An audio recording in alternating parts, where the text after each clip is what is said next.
It's an honor and privilege to speak with you. Welcome to Popternative. Thank you for having me. I really appreciate it. Thank you for the nightmares. I mean, you know what I mean? I mean, this movie, right off the bat, the subgenre, I guess, of folk horror. I mean, two things. What do you like so much about working specifically with the kind of this subgenre of folk horror? And what is something about this genre that maybe we don't know about that you could share about folk horror? Because I feel like it's come a long way, but I feel like not that many people know about it a lot, if you know what I mean by that. Yeah, well, that's what's weird is like to me, what's cool about it is it's all based in fact. It's all real history that these pagan festivals and things like that are based on, and we just assume that all this paganism is just something that they're celebrating in a very superficial way. Then there's the idea of like, but maybe people still do believe in this stuff, and how terrifying would that be if you're an outsider in a place like this, in a village, realizing that they believe in such extreme religious views that could end your life or your child, and to where human sacrifice is still done, maybe, or it's terrifying in that way because it could be real. And it was really fun in delving into it with a full local cast and crew. Everybody had stories about this. For them, it was part of just their childhood or their local history, whereas to me as an outsider, it's extremely like fascinating and bizarre that they really do have festivals with the Lord of Misrule and the Green Man and things like this, so that is kind of one thing. Maybe teaching people, I guess you'd say, is like this stuff really happens, like that all evolved in the movie. Once, like, what was written on the page at first wasn't quite as crazy as what I discovered from even the writer. He's like, oh, in my town we do this, and I was like, well, we should be doing that in this movie. And then we did. So it's pretty crazy that they still do this stuff, and it would be pretty scary if they believed it to the degree that people in this story do. 100%. As one of the best directors in the genre of horror movies right now, I truly mean that, by the way. I appreciate that. Is it fascinating to see the many different ways of scaring people these days? Like, you don't just have to kind of rely on jump scares and the gore. Like, is that something cool that you like about the genre these days as well? Well, I've always loved that about the genre, and it's because all those things are fun, whatever. If you say it's kind of like a roller coaster, like there's different types of roller coasters, and they're constantly evolving. I saw one yesterday where it's like you're on a surfboard, but you're going corkscrews, and it's terrifying. I love horror movies because it literally does feel like I'm on a roller coaster. That's so crazy that you brought that up. Yeah. And it's like, in what kind of roller coaster? Is it an old track roller coaster that's just up and down, a corkscrew? Like, who knows? And like, for me, one of the most fun things about making movies like this is when I get to test it with the audiences or watch it with audiences. But because depending on what that movie is leaning into to scare people, which it might just be, a really horrible sense of dread, or it might be, like you said, jump scares, depending on what the story is. It's just really fun. It's like being a roller coaster designer, right? And seeing if they scream at the right times, or if they roll their eyes, or if they feel like they're going to get sick, or if they just it's a really fun part of the process, is to see how audiences react. Well, it's interesting because that's kind of a cool follow-up question, I guess, because maybe it depends on the project, because I totally feel, especially in the age, William, of like BTS content, we see a lot of like behind the scenes and how things are made and everything. Are you conscious of an audience member of like to watch this movie while you're making it, or does that kind of happen afterwards? Like, are you conscious of the fact that like, oh, we're making this, like people are going to be terrified, or does that maybe happen after? Like, I'm curious about that. Oh yeah, definitely. I mean, well, this movie isn't about jump scares, but a lot of times if you finish a movie and you haven't designed one of those the right way, people, the studios still want you to try to build them in. Then you're trying to cobble together something that wasn't created on set. Or if it's a true, sense of unease or unsettling quality, it's like, it has to be kind of happening, on the page and then in the shooting plan to a great degree. And and then the symbology or the mythology or just the way everything looks, it's all part of it.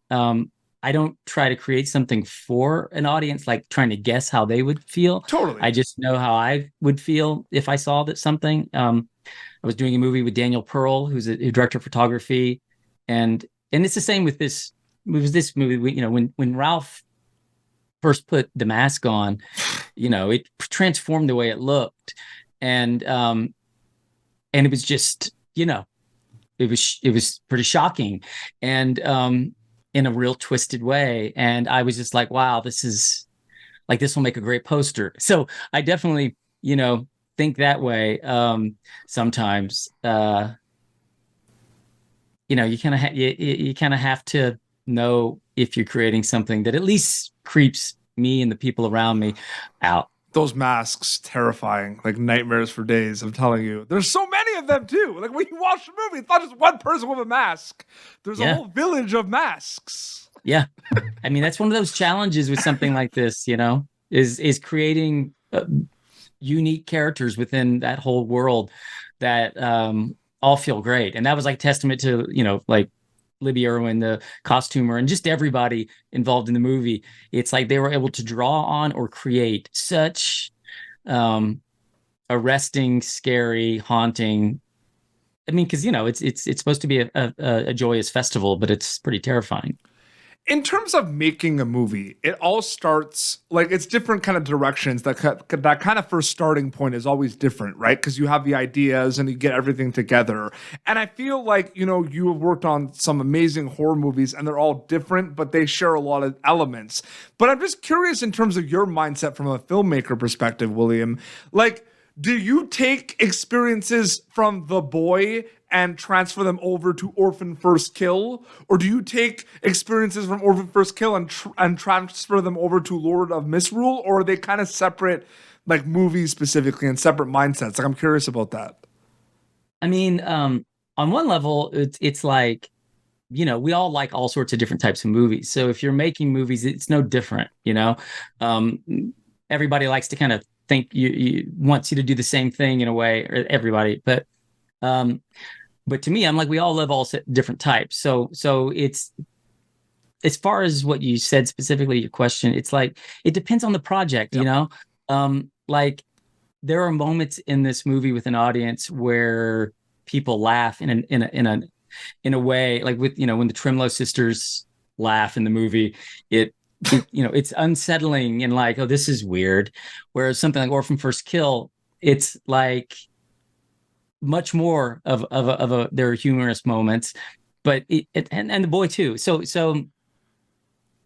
it really depends on the story. Like I want to be true to a particular story, and I always learn lessons like with every movie. And what's difficult about making movies, or one thing that's difficult, is you might learn a bunch of great lessons. Like maybe I learned a lot of great lessons in Orphan First Kill about utilizing comedy or horror or humor. But I'm like, well, that's not really going to apply to this movie as much, Yeah. So you have to bank those lessons and the things you learn for the day that it's, you can use them.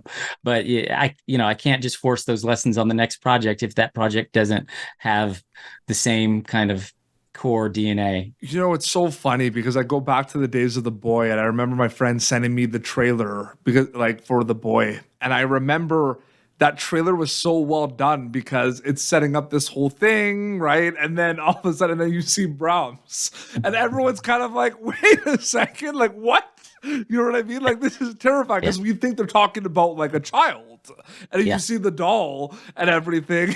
Like, was it crazy to see the reaction specifically for that movie and for that character Brahms, because of the fact that like with like all these horror movie dolls with Annabelle as well, I mean there was a big craze, but like dolls were really like the big kind of trendy Terrifier thing at the time, right? Yeah, I mean, with that movie we wanted to do something different with Brahms, as a doll. The instinct was like to make him look scary.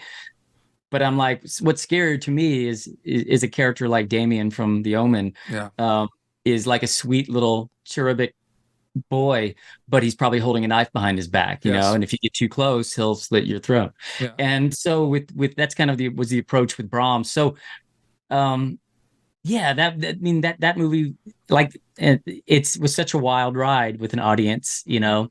And then, you know, we kind of playing with the audience's expectations to where I think people thought they knew where that story, or pretty much any of these movies, people think they know where it's going to go, and then, you know, surprising them with the direction it takes is a lot of fun to experience with an audience. And last question about Lord of Misrule before we wrap up. I mean, one of the things, I mean, this is a lot of this obviously happens in post-production and everything, but one of my favorite things about this movie, and it's one of the things I love these days about movies, I'm not talking like score and music, I'm talking sound. Like the sound mixing and editing of movies these days, like especially horror movies, is crazy. Like just like the silence and people just walking in the village, it's so like freaky and creepy. Like, were you thinking about the sound at all in this movie at all while you were making it? Yeah, probably more than any movie. We were thinking about everything in this movie because it was a very meticulously approached movie. And I've worked with the same, you know, composer, Brett Detter, we've done 6 movies. And then Craig Mann, he's the sound designer or the sound mixer. We've done 6 movies, I think, together. And so, you know, even before we've ever started prep, we're kind of designing soundscapes in different ways. And yeah, for this one especially, because it is such a world, you know, and there's a normalcy to the kind of the forest, but also, you know, like a forest, if it's the right sound, it's completely terrifying.